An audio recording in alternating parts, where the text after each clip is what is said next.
कुख्यात गैंगस्टर अमन साहू पहली बार 2019 में गिरफ्तार हुआ था, लेकिन 2019 से बात बता दें आपको कि 29 सितंबर 2019 को ही वह पुलिस की गिरफ्त से फरार हो गया। पुलिस ने उसे 3 साल बाद जुलाई 2022 में धर दबोचा, गिरफ्तार किया और आज की सुबह 2025 में पुलिस ने ढेर कर दिया। तमाम जानकारी के लिए हमारे सहयोगी इमरान इस वक्त हमारे साथ बने हुए हैं। इमरान, हम दर्शकों को बता रहे थे कि किस तरीके से एक छोटे से गांव से निकल करके ये लड़का गैंगस्टर बना, अपराध की दुनिया का किंग बना और आज देखिए सबके सामने ये लड़का ढेर पड़ा हुआ है। क्या कुछ जानकारी सामने आ रही है? देखिए, बिल्कुल अमन साहू जो है वो पिछले कई वर्षों से लगातार झारखंड पुलिस के लिए सरदर्द बनी हुई थी और ऐसे में कई अलग अलग घटनाओं में प्रमुखता से नाम जो है अमन साहू का सामने आता रहा है। यहां तक कि जेल से जब उन पर सख्ती बरती जाती थी तो जेल अधिकारियों पर फायरिंग कराने, जेल अधिकारियों को धमकी धमकाने और सहित कई तरह के मामले जो है वो साफ तौर से देखे गए थे। पिछले दिनों में झारखंड में सारी चीजें हुई थी।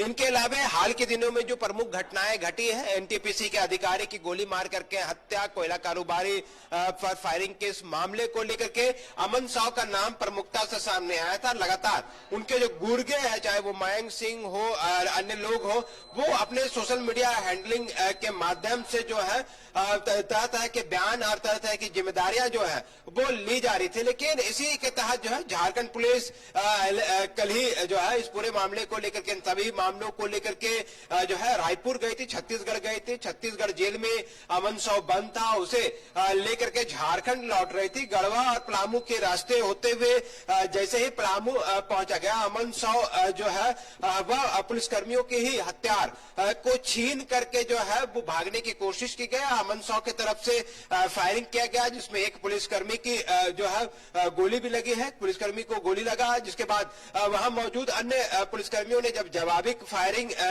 की घटना को अंजाम दिया, तब अमन साहू घटनास्थल पर ही ढेर हो गए। हालांकि घटना जो है अहले सुबह की बताई जा रही है। पूरे मामले की गंभीरता को ध्यान में रखते हुए झारखंड पुलिस मुख्यालय के तमाम बड़े अधिकारी जो है वो चॉपर के माध्यम से पलामू के लिए रवाना हो गए हैं और इस पूरे मामले पर जो है वो जांच की जाएगी। क्योंकि इस पूरे घटनाक्रम को अगर हम देखें तो जिस तरह से अमन साहू और उनके गुर्गों पर एटीएस पे ही सिर्फ अगर मामलों की बात करें तो लगभग 2 दर्जन मामले जो है वो एटीएस के अलग अलग जगहों के कांडों को दर्ज कर रखा था और एटीएस संगठित गिरोह के खिलाफ जो है लगातार कार्रवाई कर रही थी। अमन साहू एक ऐसा नेटवर्क था, एक ऐसा गैंग है, ऐसा खुद को डॉन के रूप में स्थापित कर रखा था, जो कि ना सिर्फ झारखंड बल्कि इंटरनेशनल कनेक्शंस को लेकर के भी कई बार चर्चा में आने की कोशिश की गई। लॉरेंस बिश्नोई से नाम अमन साहू का जुड़ता हुआ चला गया। मालूम चला कि लॉरेंस बिश्नोई गैंग के जो सदस्य हैं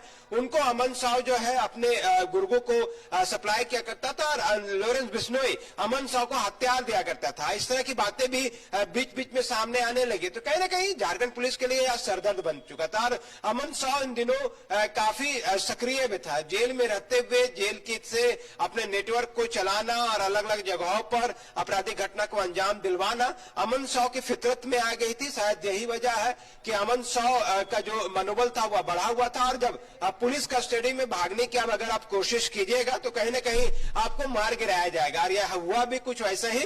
पुलिस कस्टडी में पुलिस के हथियार को छीन करके भागने की कोशिश की जा रही थी, अंधेरे का फायदा उठाने का प्रयास किया जा रहा था। लेकिन झारखंड पुलिस के जो जवान और पदाधिकारी थे, एक डीएसपी रैंक के अधिकारी के साथ साथ कई पुलिस पदाधिकारी मौके पर मौजूद थे। जवाबी फायरिंग की गई और जवाबी फायरिंग में अमन साहू को ढेर किया गया है। लेकिन देखना होगा कि पूरे घटनाक्रम को जब झारखंड पुलिस के वरीय अधिकारी घटनास्थल पर पहुंचते हैं तो उस पूरे मामले को लेकर के क्या कुछ जानकारी मिल पाती है और किस तरह से इस पूरे गैंग के नेटवर्क को जो है वो ध्वस्त करने में झारखंड पुलिस सफल हो पाती है। क्योंकि अब तक मयंक के पीछे झारखंड पुलिस और एटीएस लगातार काम कर रही थी। विदेशों में बैठ के मयंक जो है इस नेटवर्क को जो है वो चला रहा है और कई जिम्मेदारियां लेता है। इनके अलावा अन्य जो लोग हैं जो शूटर्स के रूप में झारखंड में रहते हैं।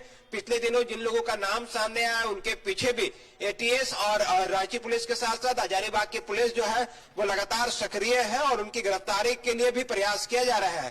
तो ऐसे में इस पूरी कार्रवाई का असर अमन के नेटवर्क पर साफ तौर से देखने के लिए मिलेगा, क्योंकि अमन साव के गुर्गों को जिस तरह से जो है वो झारखंड पुलिस जो है नस्तनाबूद करने की